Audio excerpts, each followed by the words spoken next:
Glória a Deus, aleluia. Você está feliz? Glória a Deus, eu também estou muito feliz. Você pode tomar o seu assento agora.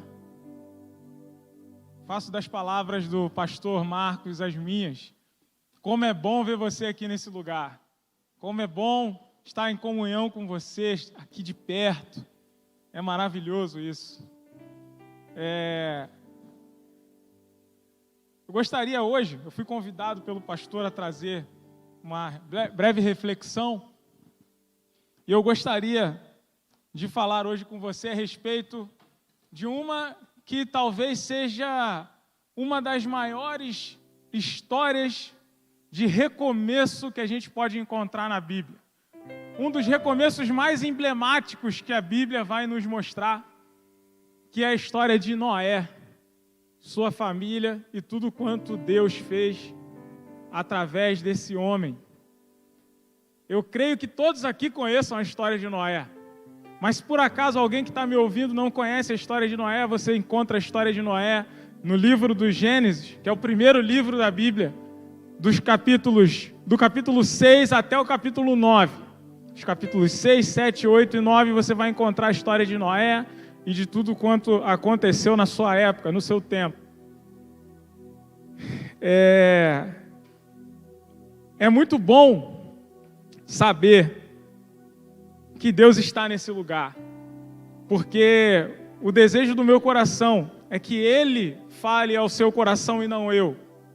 O desejo do meu coração é que essa palavra encontre uma terra fértil no seu coração, para que ela possa frutificar e assim abençoar a você e aqueles que estão à sua volta. Lá no capítulo 6 de Gênesis, a partir do versículo 5, a palavra diz que Deus olhou para a terra e viu que os homens da terra eram muito maus e que eles só pensavam em fazer coisas erradas. Eles eram violentos, eles só pensavam em fazer o mal para o outro para se beneficiar. E diz que Deus se entristeceu de tal forma que ele decidiu acabar com a vida que ele havia criado na terra. Mas aí você pode se perguntar, ora, se Deus resolveu acabar com a vida na terra, como é que nós estamos aqui hoje? A palavra diz que um homem encontrou graça diante dos olhos de Deus. O testemunho de um homem encontrou graça diante de Deus, a ponto de fazer com que Deus mudasse a sua decisão, a ponto de fazer com que Deus, ao invés de exterminar a vida na terra, Ele transformasse isso num recomeço. Deus olhou e havia toda uma geração de homens na terra, mas Ele encontrou um que fez a diferença. Talvez você se pergunte, bom, será que vale a pena mesmo eu estar seguindo os preceitos de Deus? Será que vale a pena mesmo muitas vezes eu estar sendo taxado de bobo? Porque eu estou perdendo a oportunidade de me dar bem?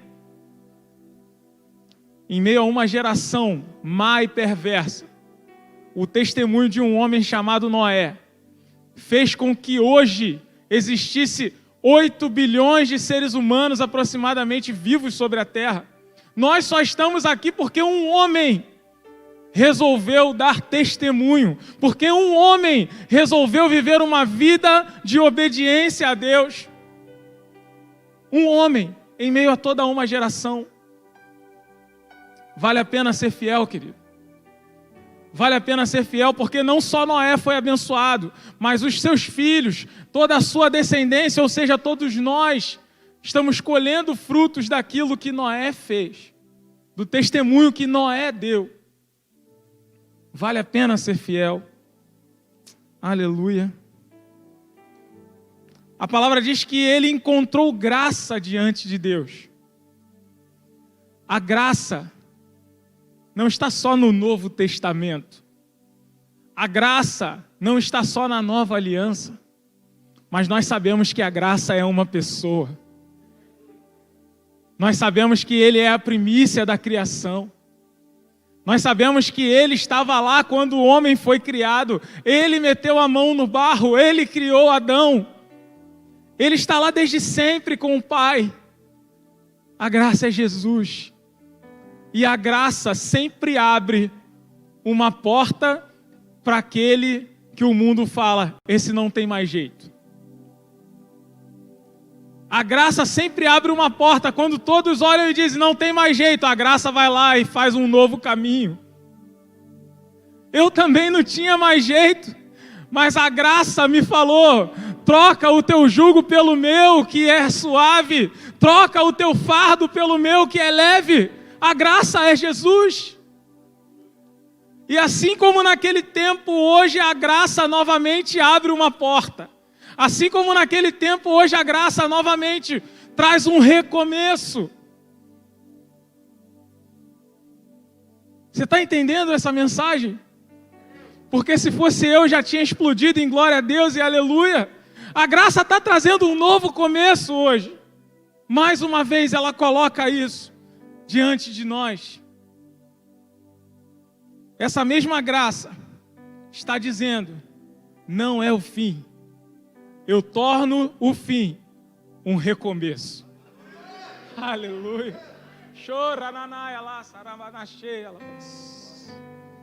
Aleluia. Seguindo a história, Deus conta para Noé os planos acerca de tudo quanto ele ia fazer. Se você conhece a história, Deus ia enviar um dilúvio para acabar com toda a vida na terra, mas ele orienta Noé a construir uma arca, um grande barco. E Noé e sua família entrariam naquela arca, junto com os animais, conforme Deus havia orientado. E então, a palavra diz que Deus ele deu especificações acerca de como Noé construiria essa arca. E me chama a atenção os detalhes das medidas da arca que Deus passa para Noé. Vão ser, aqui na minha versão, como é a nova tradução na linguagem de hoje, já está em metros. E diz, vão ser 133 metros de comprimento, 23 metros de largura, 13 metros de altura. Ela vai ter 3 pavimentos. E assim, são detalhes impressionantes. E sabe, eu fico pensando, como é que Noé conseguiria medir 133 metros? Ele precisava ter uma referência. Ele precisava ter um instrumento, uma vara que o ajudasse a medir, para que ele pudesse construir exatamente nas medidas que Deus havia ordenado. E no versículo 22 desse mesmo capítulo 6, diz que Noé fez tudo conforme Deus havia ordenado. Quando a gente olha para esse livro, aqui existem 66 livros. E a junção desses 66 livros se chama cânon sagrado. Você sabe o que significa cânon? Significa vara de medir. Tenho uma palavra para você hoje nessa manhã. Deus tem um propósito e um plano escrito para cada um de nós. Você pode dizer aleluia? Aleluia! Mas nós não somos predestinados a viver esse plano que Deus escreveu ao nosso respeito. Porque o livre-arbítrio ainda vigora. Nós vamos viver se nós escolhermos viver o que Deus tem para nós. E se nós escolhermos viver aquilo que Deus tem para nós, só tem uma maneira de nós vivermos isso. É construindo uma vida com a vara de medir. É construindo uma vida com o cânon sagrado, com as especificações, as medidas que estão aqui para nós. É isso que vai fazer com que vivamos uma vida segundo o plano que Deus tem para cada um de nós. Você está compreendendo isso nessa manhã? Essa é uma palavra do coração de Deus para o nosso coração. Eu creio nisso. Eu queria que você repetisse uma frase comigo. Diga, se quisermos viver os planos de Deus, precisaremos edificar uma vida com as medidas que Ele estabeleceu. Uau! É isso. Eu não sei como você viveu até aqui. Eu não sei como você viveu até aqui. Eu não sei qual é o nível de comunhão com Deus que você tem. Eu não sei qual é o nível de intimidade que você tem com Deus. Mas eu te convido, a partir de hoje, escolha viver o que Deus tem para você. Escolha edificar uma vida com as medidas que Ele estabeleceu. Bom, a história segue. Noé entra na arca. Noé entra na arca com sua família, os animais. A palavra diz que Deus fecha a porta da arca. O dilúvio é derramado. Chuva 40 dias e 40 noites. E não somente chuva, mas a palavra diz que as fontes dos grandes mares foram abertas. Deixa eu te falar um negócio. Imagina só o aquífero do Guarani, que é um dos maiores do mundo, se não for o maior, eu não sei, acho que é o segundo maior, se eu não me engano. É muita água num lençol freático gigantesco, debaixo de um grande território de terra. Imagina só, se de repente essa água começa a vir do subsolo para o solo. Chuva do céu para a terra e água brotando de debaixo da terra 40 dias e 40 noites direto. A palavra diz que as águas cobriram as montanhas mais altas da terra. Foi muita água. O que Noé viveu naqueles dias, eu não gostaria nem de perto de viver. Porque eu imagino os animais uivando, morrendo afogados, os homens gritando, os gemidos do lado de fora, pessoas desesperadas. Foram dias de uma angústia, que por mais que a gente passe dias de angústia, não se comparam àquilo que Noé passou. Noé, de fato, passou uma grande tribulação. Ele foi livre, mas eu acredito que psicologicamente ele ficou muito abalado. Mas ainda assim Noé viveu isso. E sabe de uma coisa? Para que ele fosse livre nesses dias, ele passou mais de 100 anos construindo uma arca. Alguns historiadores falam em 120 anos, algo próximo a isso. É muito tempo construindo uma arca. Para ser livre numa angústia que durou aproximadamente 1 ano. Porque depois levou mais 6 meses para as águas baixarem. E para ele sair da arca ainda levou mais um tempo. Olha só, 120 anos construindo algo que ele usaria durante 1 ano. Talvez eu esteja falando aqui para pessoas que há muito tempo cultivam uma vida de adoração, de louvor, de comunhão com Deus. E talvez o motivo de você estar de pé no dia de hoje, em meio a essa pandemia, em meio a esse caos na saúde, na economia que nós estamos vivendo, talvez o motivo seja esse, a sua vida de comunhão com Deus. Talvez você tenha sido preparado durante anos e anos para se manter de pé agora. E se você não tem esse hábito, se você não cultiva essa comunhão com Deus, eu preciso te falar uma coisa. Nós não sabemos quando nós podemos viver uma oportunidade dessa novamente. Eu creio e eu peço a Deus que isso não volte a se repetir nunca mais. Mas é verdade que nós não sabemos o dia de amanhã. Talvez ano que vem a gente possa viver uma coisa dessa de novo. Quem sabe? Só Deus sabe. Nós não sabemos. E você vai estar pronto para permanecer de pé? E você vai estar pronto para estar firmado na rocha, que é Cristo? Mesmo passando em meio a um caos como esse, mesmo passando por um desemprego, mesmo passando talvez por um momento de enfermidade. Deixa eu te falar, eu peguei a Covid-19. Eu fiquei alguns dias mal em casa. E em todo momento eu falava: Senhor, o ar que eu respiro vem do Senhor. Senhor, não tem febre que vai me parar. O Senhor é que é o dono da minha vida.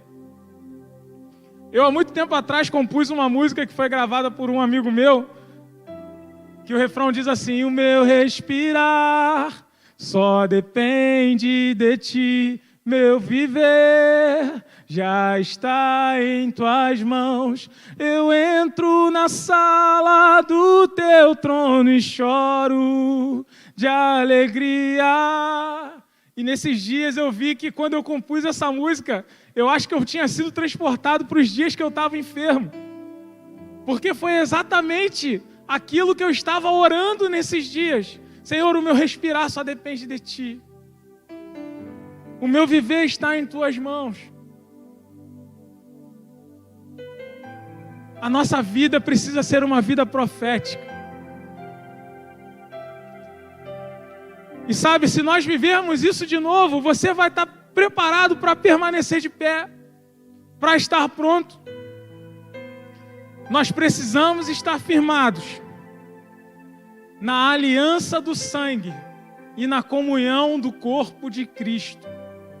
Você pode repetir isso comigo? Eu preciso estar firmado na aliança do sangue e na comunhão com o corpo de Cristo. A aliança do sangue nós já conhecemos.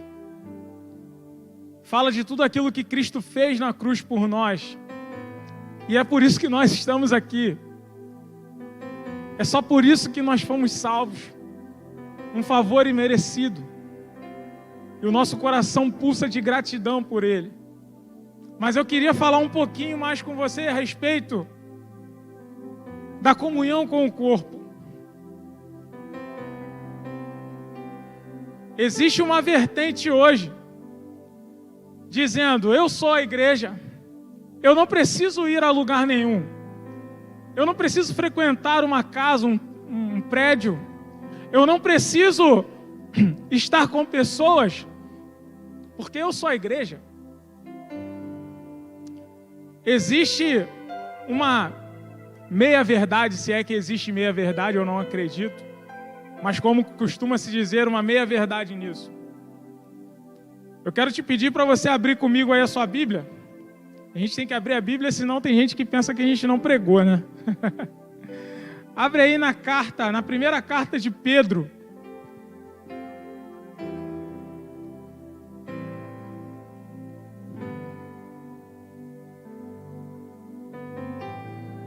Primeira carta de Pedro, no capítulo 2. Eu quero ler com você apenas o verso 5. Primeira carta de Pedro, capítulo 2, apenas o versículo 5. Quantos acharam? Então vamos ler.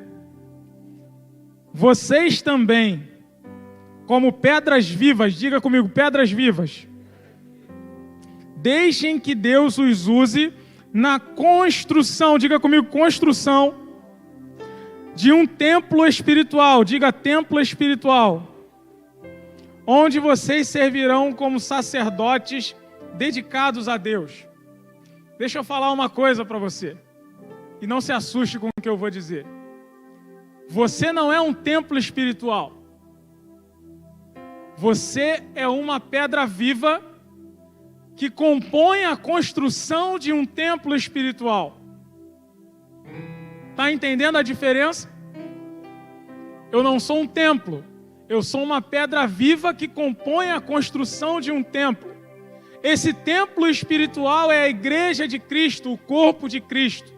Enquanto você estiver inserido no contexto da igreja, enquanto você estiver inserido no contexto do corpo de Cristo, você é uma pedra viva que compõe o templo, a habitação onde Deus vem e repousa, a habitação, o lugar onde Deus vem e enche com a sua presença. Esse lugar é a igreja e você é parte disso como pedra viva.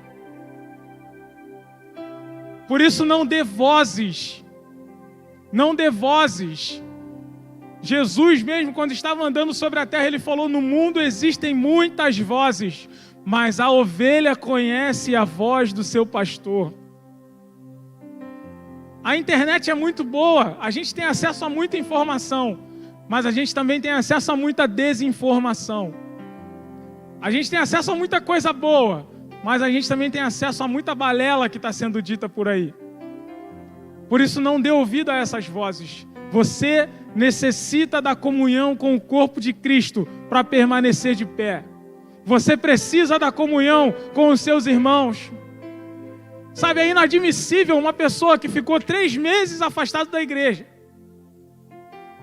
quando chega no momento agora da volta, dizer: eu não sinto falta da igreja, eu não sinto falta dos meus irmãos.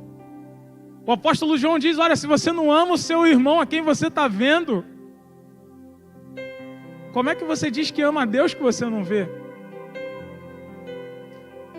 Eu estava falando com a minha esposa esses dias em casa, e a gente conversando, eu falei para ela: você todos os dias de manhã penteia o seu cabelo, né? Então pente é algo importante para você. Se um dia você acordar e o seu pente não estiver ali no lugar, você vai ter que procurar até encontrá-lo, porque você precisa pentear o seu cabelo. Então o pente é importante, e se ele é importante, ele faz falta. Aí eu te digo, como você diz que não sente falta do seu irmão? Se você me diz isso, você está dizendo que o seu irmão não é importante para você. E se ele não é importante para você, é porque você não o ama. E se você não o ama, você não ama a Deus. É simples. Não é uma conta difícil de fazer, é uma conta fácil. É uma conta fácil. Por isso, eu não quero que essa palavra entre no seu coração como uma palavra de acusação, não, de maneira nenhuma. Eu quero que essa palavra entre como uma palavra de vida, que vai trazer uma mudança de atitude, que vai trazer uma mudança de pensamento, metanoia. Isso é o evangelho, metanoia, é transformação de pensamento. É isso que essa palavra tem que fazer na sua vida hoje, em nome de Jesus.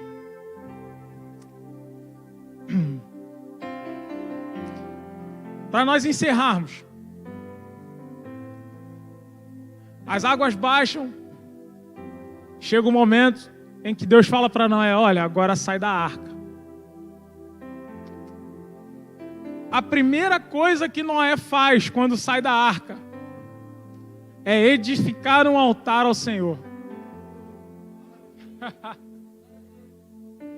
A primeira coisa que ele faz quando sai da arca é edificar um altar ao Senhor. No momento de recomeço, no momento onde Noé tem o mundo inteiro para reconstruir. Porque veja bem, não foi só a vida que se perdeu na terra. A terra toda foi afetada pelas águas. Para onde ele olhava, ele só via lama e barro. Para onde ele olhava, ele só via coisas que foram destruídas.